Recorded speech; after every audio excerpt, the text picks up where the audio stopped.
இது வந்து காவேரி குடும்பத்தையும் காவேரியும் பற்றி ரொம்ப தவறாக பேசுகிறாரு. அதனால் வந்து செமையாக டென்ஷன் ஆகி வந்து அவர் நல்லா திட்டி விட்டுறாரு.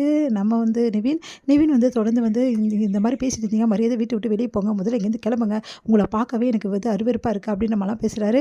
அதெல்லாம் கேட்டு வந்து செமையாக ஜெயா டென்ஷன் ஆகிறாங்க. நீ அமைதியாக இருமா, இப்போ என்ன மாப்பிள்ள நாங்கள் இங்கேருந்து போனோம், அவ்வளோதானே, நாங்கள் போகிறோம், எல்லாம் என் தங்கச்சி பார்த்துப்பா, நீ வா அப்படின்னு சொல்லிட்டு பொண்ணை கூட்டிகிட்டு போயிடுறாரு. அதை பார்த்துட்டு வந்து அப்படியே நிவின் வந்து டென்ஷன் ஆகிறாரு. என் அண்ணனே வெட்டி வரியாடா இவங்களுக்காக அப்படின்னு சொல்லிட்டு செமையாக டென்ஷன் ஆகிறாங்க ஜெயா. இங்கே பாருங்கம்மா, உங்கள் அண்ணன் பேசுகிற பேச்சு எதுவுமே சரியில்லை, அதனால தான் நான் இப்படி சொன்னேன், போதுமா அப்படின்னு சொன்னோன்னே, சரி ஆவினி வேலையை பார்ப்போம், டைம் ஆகிடுச்சுல, முதல்ல பாலும் பழமும் எடுத்துகிட்டு வாங்க அப்படின்னு சொல்லிட்டு பாலும் பழமும் வந்து அங்கே இருக்கிறத எடுத்து வைக்கிறாங்க. வச்சுட்டு வந்து முதல்ல விளக்கேற்றலாம் அப்படின்னு சொல்லிட்டு விளக்கேற்றுமா அப்படின்னு சொல்லிட்டு சொல்கிறாங்க. மருமக விளக்கேற்றணும்ல வீட்டில் அப்படின்னு சொல்லிட்டு பாட்டி சொன்னோன்னே யமுனா ஏற்ற போகிறாங்க. அந்த டைம் கரெக்டாக வந்து ஜெயா என்ன பண்ணுறாங்க, தட்டி விடுறாங்க.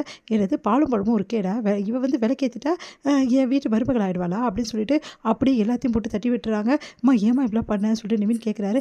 அப்படி தாண்டா பண்ணுவேன், இவெல்லாம் இந்த வீட்டு மருமகளாக ஆகவே முடியாது அப்படின்னு சொல்லிட்டு டென்ஷன் ஆகிடுறாங்க. நீ வந்து ஜெயா இப்படி பண்ணது கொஞ்சம் கூட சரியில்லை ஜெயா, நீ பண்ணுறது வீட்டுக்கு வந்த மருமகளை இப்படி அம்மா பண்ணுவேன் அப்படின்றாங்க. நான் அப்படி தான் பண்ணுவேன், உங்கள் வேலையை பார்த்துன்னு போங்க அப்படி சொல்லி திட்டி விட்டு போயிடுறாங்க ஜெயா. உன்னை என்ன பண்ணுன்னு திறமை எல்லாரும் தவிக்கிறாங்க. அடுத்து வந்து நிவின் கிட்டே வந்து பாட்டி சொல்கிறாங்க, உன்னை நம்பி தான்ப்பா இந்த பொண்ணை விட்டுட்டு போகிறேன், பார்த்துக்கப்பா, எங்களுக்கு எதுவுமே மனசு சரியாக படலப்பா, என் மனசு கஷ்டத்தோடு தான் நாங்கள் போகிறோம், நீயாவது வந்து அவளை புரிஞ்சு நடந்துக்கப்பா, தயவுசெய்து அவளை வந்து கொஞ்சம் பார்த்துக்கப்பா அப்படி சொல்லிட்டு கிளம்புறாங்க. இங்கே வந்து காவேரி என்ன பண்ணுறது திறமை தவிக்கிறாங்க. கங்கா அப்படியே வந்து செம்ம டென்ஷனாக இருக்காங்க. ஜெயா பார்த்து முறைக்கிறாங்க. அடுத்து எல்லாருமே வந்து டாட்டா சொல்லிட்டு கிளம்புறாங்க. இங்கே வந்து கங்கா செம்ம கடுப்பில் இருக்காங்க. உடனே வந்து ஏங்க அமைதியாக வர அப்படி சொல்லிட்டு கேட்குறாங்க காவேரி. பின்ன அமைதியாக வராமல் என்ன பண்ணுறது, ஜாலியாக வர முடியுமா, நீ அப்படியே பண்ணி வச்சுருக்க, இப்போ எவ்வளோ அவமானப்படுத்துகிறாங்க, எவ்வளோ அசிங்கப்படுத்துனாங்க, யாரால், எல்லாம் ஒன்றால் தானே அப்படின்னோடனே, ஏன் கங்கா இப்படி பேசுகிற, இதில் அவள் என்ன பண்ணுவா அப்படின்னோடனே, என்ன பண்ணுவாளா, அவள் தான் எல்லாத்துக்கும் காரணங்க, அது கூட உங்களுக்கு புரியலையா அப்படின்றாங்க. ஏன்னா நடக்கும்னு எப்படி யோசிப்பா காவேரி, ஏங்கங்க இப்படி திட்டுற அப்படின்னோடனே, யோசிக்கணுங்க, இந்த ஒரு வீட்டில் கல்யாணம் பண்ணி கொடுத்தா அடுத்து அவங்க வீட்டில் என்ன நடக்கும் ஏது நடக்கும்னு சொல்லிட்டு யோசிக்கணும். தங்கச்சி இந்த மாதிரி வந்து இந்த வீட்டுக்கு போனால் என்ன நடக்கும், ஏற்கனவே நம்மளே வேணான்னு சொன்னாங்களே, நம்மளை அவமானப்படுத்தினாங்களே, அவங்க மாமாவும் மோசமானவராச்சு அப்படின்னு சொல்லிட்டு எல்லாமே வந்து இவளுக்கு தெரியும். தெரிஞ்சும் இந்த மாதிரி பண்ணியிருக்காள்னா என்ன பண்ணுறது இவளை, இல்லைக்கா அவள் வாழ்க்கையை காப்பாற்றுதான், அவள் உயிரை காப்பாற்றாக்கா இப்படிலாம் பண்ண, அவள் உயிரை காப்பாற்றுறதுக்கு நீ பண்ணிட்ட, இப்போ பாரு யார் அனுபவிக்கிறது, அவள் தான் அனுபவிக்கிறா, நீ அவளுக்கு நல்லது பண்ணுறதா நினச்சி ரொம்ப கெடுதல் பண்ணியிருக்க அப்படின்னு ஒன்று அழுறாங்க காவேரி. உடனே வந்து ஏங்கங்க இப்படி பண்ணுற பாவங்க காவேரி அப்படின்னு சொல்லிட்டு சொல்லிட்டு இருக்காரு குமரன். நீங்கள் அமைதியாக இருங்கங்க, கேட்டு தானே ஆகணும், அவளுக்கு ஒன்றும் புரியவே மாட்டேங்குது நம்ம சொல்கிறது. கங்கா விடு கங்கா, காவேரி எதுக்கு திட்டிகிட்டே வர, அவள் என்ன பண்ணுவா, தங்கச்சி உயிரை காப்பாற்றணும்னு சொல்லிட்டு அவள் போராடி இந்த மாதிரி கல்யாணம் பண்ணிட்டா, அவளுக்கு என்ன தெரியும் இந்த மாதிரிலாம் நடக்கும்னு சொல்லிட்டு, தெரிஞ்சுக்கணும் நான் சொல்கிறேன் இல்லை பாட்டி, எல்லாமே தெரிஞ்சு பண்ணணும், தெரியாமல் இப்படிலாம் பண்ணால் இப்படி தான் நடக்கும், பார்த்தீங்களா எவ்வளோ அவமானப்பட்டோம் எவ்வளோ அசிங்கப்பட்டோம்னு சொல்லிட்டு அப்படியே வந்து அப்படி கேட்குறாங்க.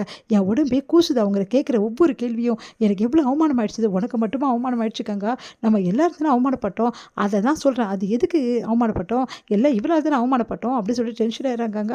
உடனே காவேரி வந்து அழுதுகிட்டே வராங்க. அடுத்து வந்து சரி வீடு வந்துச்சுடி இறங்கணுன்னா எல்லோரும் இறங்குனா, காவேரி வாமா வீட்டுக்கு போகலாம் அப்படின்னு கூப்பிட்றாங்க. பரவாயில்ல நான் வீட்டுக்கு போகிறேன் அப்படின்னு சொல்லிட்டு காவேரி வந்து அழுதுகிட்டே போகிறாங்க. ஏண்டி நீ திட்டினதால் தாண்டி அவள் அப்படி போகிறா, ஏன்டி இப்படிலாம் பண்ணுறா அப்படின்னு சொல்லிட்டு கங்காவை கோச்சிக்கிறாங்க பாட்டி. அடுத்து வீட்டுக்கு வராங்க. என்ன நடந்துச்சு கேட்குற, ஒன்றும் இல்லை விட்டுட்டு வந்திருக்கோம், ஜெயா தான் கொஞ்சம் கோவமாக இருக்கா அப்படின்னு சொல்கிறாங்க. இங்கே பாரு கங்கா, எல்லா விஷயத்தையும் எடுத்துகிட்டு போயிட்டு சாரதா கிட்ட சொல்லி அவளையும் கஷ்டப்படுத்தாத, உனக்கு வாய் இருக்கு பாரு, இஷ்டத்துக்கும் பேசுகிற, யார் மனசு புண்படும்னு யோசிக்க கூட மாட்டேங்கிற அப்படின்னோடனே உடனே அமைதியாக இருக்காங்க. ஆமாம் கங்கா, அத்தைக்கிட்ட எதுவுமே சொல்ல வேணாம், அவங்க மனசு கஷ்டப்படும்ல அப்படின்னு சொல்லிட்டு சொல்கிறாரு குமரன். சரி என்னமோ பண்ணுங்க அப்படின்னு சொல்லிட்டு போகிறாங்க. கங்கா இங்கே வந்து மனசு கஷ்டத்தோடு அப்படியே ஓடி வராங்க. நம்ம காவேரி வந்து அப்படியே ஓடி வந்து பெரிய மேலே வந்து படுத்துட்டு அழுறாங்க. இங்கே வந்து என்ன பண்ணுறாரு, குளிச்சுட்டு வந்து வராரு. நம்ம வந்து விஜய் வந்து பார்த்துட்டு என்னாச்சு காவேரி அப்படி சொல்லிட்டு ஓடி வந்து அப்படியே தூக்குறாரு. உடனே காவேரி என்ன பண்ணுறாங்க, விஜயோட மடியில் அப்படியே படுத்துக்கிறாங்க. படுத்துட்டு பயங்கரமாக அழறாங்க. என்னாச்சு காவேரி, ஏன் இப்படி அழற, சொல்லு காவேரி அப்படி சொல்லிட்டு பதட்டப்படுறாரு. அது வந்து அப்படின்னுட்டு ஏன் அவங்க மடியில் படுக்கக்கூடாதான்றாங்க. அதெல்லாம் படுத்துக்கோ, என்னாச்சுன்னு சொல்லுடா அப்படி சொல்லிட்டு அப்படியே தடவி கொடுக்குறாரு நெத்தியை. என்னாச்சு காவேரி அப்படின்னோடனே, எனக்கு ரொம்ப கஷ்டமாக இருக்குங்க, நம்ம ரொம்ப பெரிய தப்பு பண்ணிட்டேன் நான், எனக்கு நல்லா தெரிஞ்சு போச்சு அப்படின்னோடனே, ஏன் காவேரி அப்படி சொல்கிற அப்படின்னோடனே நடந்த விஷயத்தை எல்லாத்தையுமே வந்து விஜய் கிட்ட சொல்கிறாங்க. இந்த மாதிரி அவங்க பண்ணாங்க, என் தங்கச்சி அவங்க ஏற்றுக்க மாட்டேங்கிறான்னு, கவலைப்படாத எல்லாம் சரியாயிடும் சொல்லிட்டு விஜய் ஆறுதல் சொல்கிறாரு. முடியுது.